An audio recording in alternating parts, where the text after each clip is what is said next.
ശുദ്ധമായി സുസ നടക്ക്. അതെ, ഈ ജയിലിന്റെ അകത്ത് ശ്വാസത്തിനൊരു രക്തത്തിന്റെ മണമുണ്ട് സാറേ. മനമടുപ്പിക്കുന്ന മണം. എന്താ സാറേ ഭയങ്കര വിശപ്പ്? ഏതെങ്കിലും വലിയ ഹോട്ടലിൽ നിന്ന് നല്ല ഭക്ഷണം മേടിച്ചോ? വന്നേ. Thank you. ഈ ബിരിയാണി മട്ടനാണോ ചിക്കനാണോ നല്ലത്? ബീഫ്. ഉണ്ടായാ മതിയായിരുന്നു. എന്തെല്ലാം അറിയണം അവന്. ഈ സൈഡ് രാശി. ഹലോ, പവിത്രനെ പുറത്തിറക്കി സർ. അയാൾക്ക് നല്ല ഭക്ഷണം വേണമെന്ന് പറയുന്നു. മേടിച്ചു കൊടുക്കടൂ. പ്രതിയുടെ മാനസിക സന്തോഷവും ഓർമ്മശക്തിയും ഉന്മേഷവും ഒക്കെ നാളെ നമ്മുടെ കേസന്വേഷണത്തിന് വഴിത്തിരിവാവും. ധൈര്യമായിട്ട് മേടിച്ചു കൊടുക്കുക. Okay sir. ഞാനവിടെ ഹോട്ടൽ ഹൊറൈസണിൽ നിങ്ങൾക്ക് റൂം ബുക്ക് ചെയ്തിട്ടുണ്ട്. നിങ്ങൾ അങ്ങോട്ട് ചെല്ലേ, ഞാൻ ഉടനെ വരാം. ശരി സർ.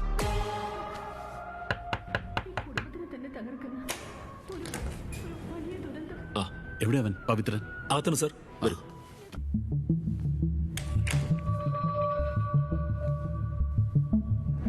എന്താണോ ഈ കാണുന്നത്? സർ, അത്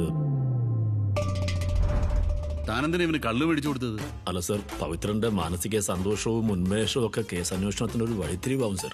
ഞാൻ വിളിക്കാം സർ. കിട്ട് താങ്ങിയതാണല്ലേ. പവിത്ര, പവിത്ര. ആരടാ തെണ്ടി? തെണ്ടിയോ? ഉറക്കത്തിന്ന് വിളിക്കണേ.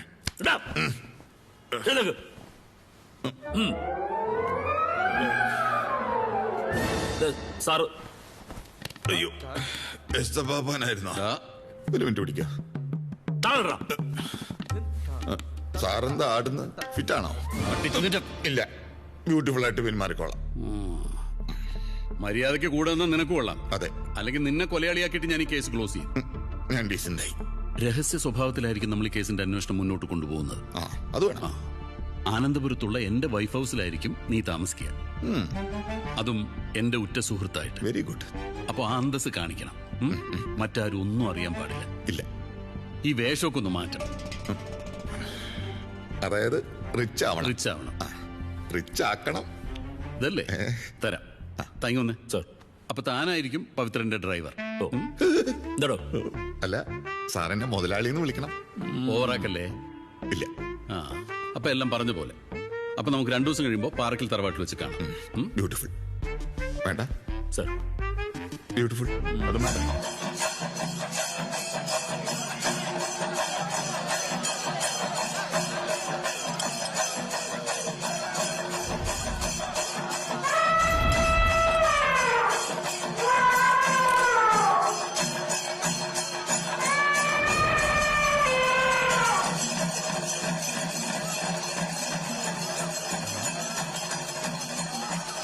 ചേട്ടാ, ഇവിടെ എന്താ സിനിമ ഷൂട്ടിംഗാ? പാറയ്ക്ക് കാളിദാസന്റെ ഫോട്ടോഷൂട്ടാ, കലണ്ടറിന് വേണ്ടി. കാളിദാസനും പാപ്പാൻ ധർമ്മപുത്രനും ആ താരങ്ങൾ കലക്കും. സാറേ, ഷോട്ട് റെഡി ആയിട്ടുണ്ട്. സാറേ,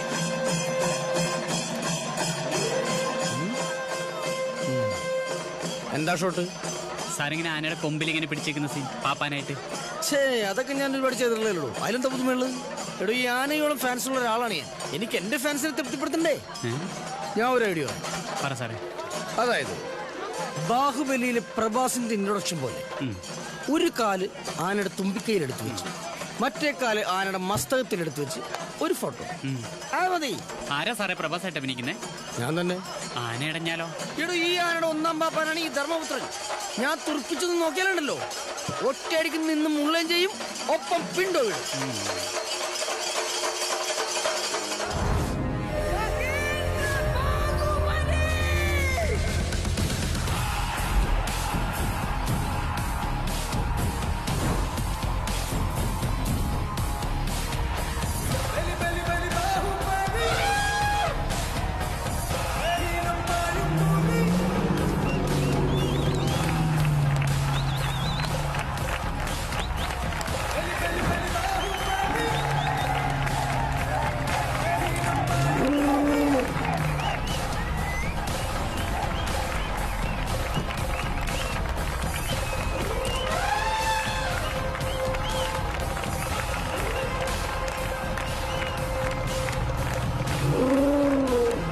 നമ്മുടെ ആനയല്ലേ അത്?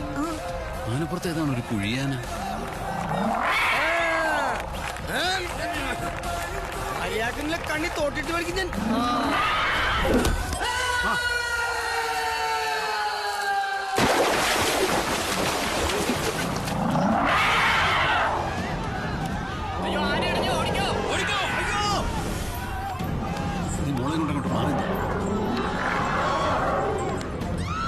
അല്ലെങ്കിൽ അവള് പേടിക്കും.